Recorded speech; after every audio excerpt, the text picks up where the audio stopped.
আসসালামু আলাইকুম। সবাই কেমন আছেন? আশা করি সবাই ভালো আছেন।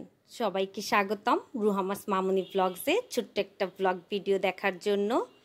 আজকে আমি আমার বাবার বাড়িতে পাবনাতে যাচ্ছি। আজকে রুহামা আর বাঁধনবাবুকে নিয়ে যাচ্ছি। বাঁধনবাবু এবার অনেক দিন পরে যাচ্ছে। প্রতি বছর এই দিনটাতে আমি আমার বাবার বাড়িতে যাই।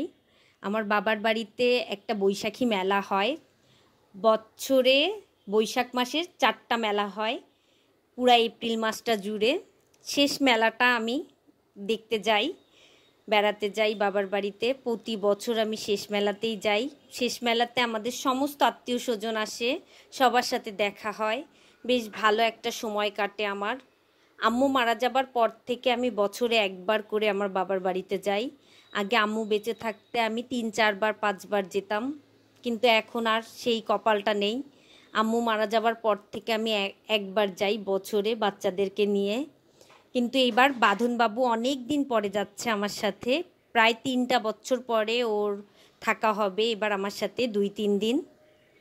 এই কিছু বছর ধরে রুহামা হওয়ার পর থেকে রুহামা আর আমি যেতাম, কিন্তু এবার বাঁধনবাবু যাচ্ছে, বেশ ভালো লাগছে। রুহামা গাড়িতে ওঠার সাথে সাথেই ঘুম। রুহামাকে আর কি দেখাবো, জানালার পাশে বসে বসে বাহিরে দেখছিলাম, বেশ ভালো লাগছিল। চারিদিকের প্রকৃতিটা খুব সুন্দর লাগছিল। কুষ্টিয়া থেকে পাবনা যেতে বেশি সময় লাগে না, 3 ঘন্টা লাগে। আর আমি যেহেতু চাটমোহরে যাব আমার বাবার বাড়িতে, কুষ্টিয়া থেকে পাবনার অ্যাভেলেবেল গাড়ি আছে, কিন্তু চাটমোহর ভাঙ্গুড়াতে যাওয়ার জন্য এই একটা গাড়ি আমাকে দুপুরবেলা ধরতে হয়। দুপুর 1টার সময় আমি রেডি হয়ে থাকি, আগে থেকে ফোন করে আমি 2টা সিট নিয়ে রাখি।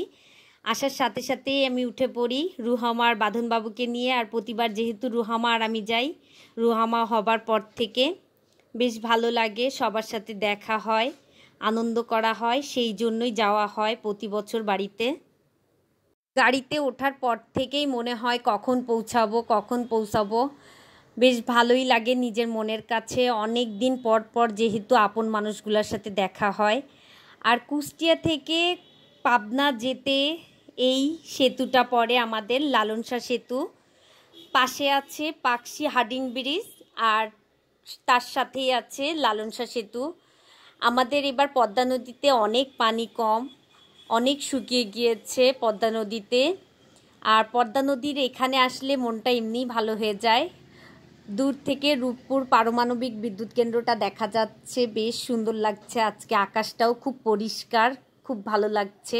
আর এই সাইডটায় আসলে আমার মনটা ভালো হয়ে যায় এই কৃষ্ণচূড়া ফুলগুলা দেখলে, এত সুন্দর, প্রতি বছর ফুটে থাকে, টকটকে লাল হয়ে দেখতে এত সুন্দর লাগে, মনে হয় সবুজের বুকে লাল একটা মানচিত্র আঁকা, খুব সুন্দর। আর এই রাস্তাটা আমার খুব ভালো লাগে। বাবার বাড়িতে যাবার সময় আমি প্রতি বছর এখান থেকে তাকিয়ে থেকে দেখতে দেখতে যাই। এত সুন্দর একটা প্রকৃতির দৃশ্য দেখতে দেখতেই চলে যাওয়া হয়ে যায় আমার। আর রুহামা বাঁধনবাবু গাড়িতে উঠলে একটু ঘুমিয়ে পড়ে। ব্রিজটা পার করেই খুব সুন্দর, আমার কাছে মনে হয় যে রূপপুরে আসা মাত্রই সবারই মনে হবে যে আমরা কেউই বাংলাদেশে নেই, মনে হবে বাহিরের কোনো একটা কান্ট্রিতে আছি। সম্পূর্ণটাই দেখতে রাশিয়ানদের কারণে মনে হয় বাহিরের কোনো কান্ট্রি। এখানে এত পরিমাণ রাশিয়ান এসেছে যে তাদের জন্য এইখানের জায়গাটাই পরিবর্তন হয়ে গিয়েছে। আজকে প্রথম দেখলাম এখানে যারা চাকরি করে তাদের ভেতরে ঢোকার বা বাহির করার যে সময়টা, সেই সময়টাতে এত মানুষ এক জায়গায়, বেশ ভালো লাগছিল। আর কিছুক্ষণ পরপরই রাশিয়ানদের যে গাড়িগুলা ওদেরকে নিয়ে ভেতরে যায় সেইগুলা দেখছিলাম বসে বসে।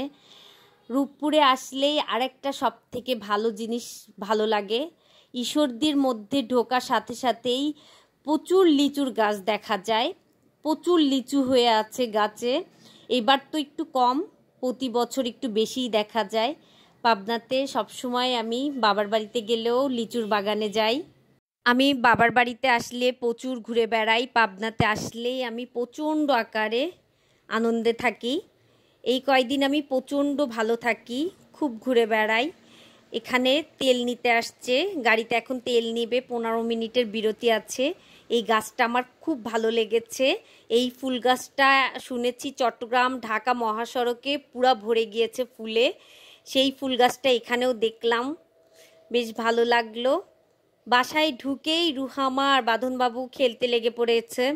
বাঁধনবাবু ওয়াইফাইতে গেমস খেলছে, আর রুহামা আমার দুই ভাইয়ের ছেলেমেয়ের সাথে, আমার বড় ভাইয়ের ছেলে মেয়ে দুইটা ওর সাথে খেলতে বসে পড়েছে। আমি একটু খাওয়া দাওয়া করেই রেস্ট নিচ্ছি। আজ এতটুকু, আল্লাহ হাফেজ।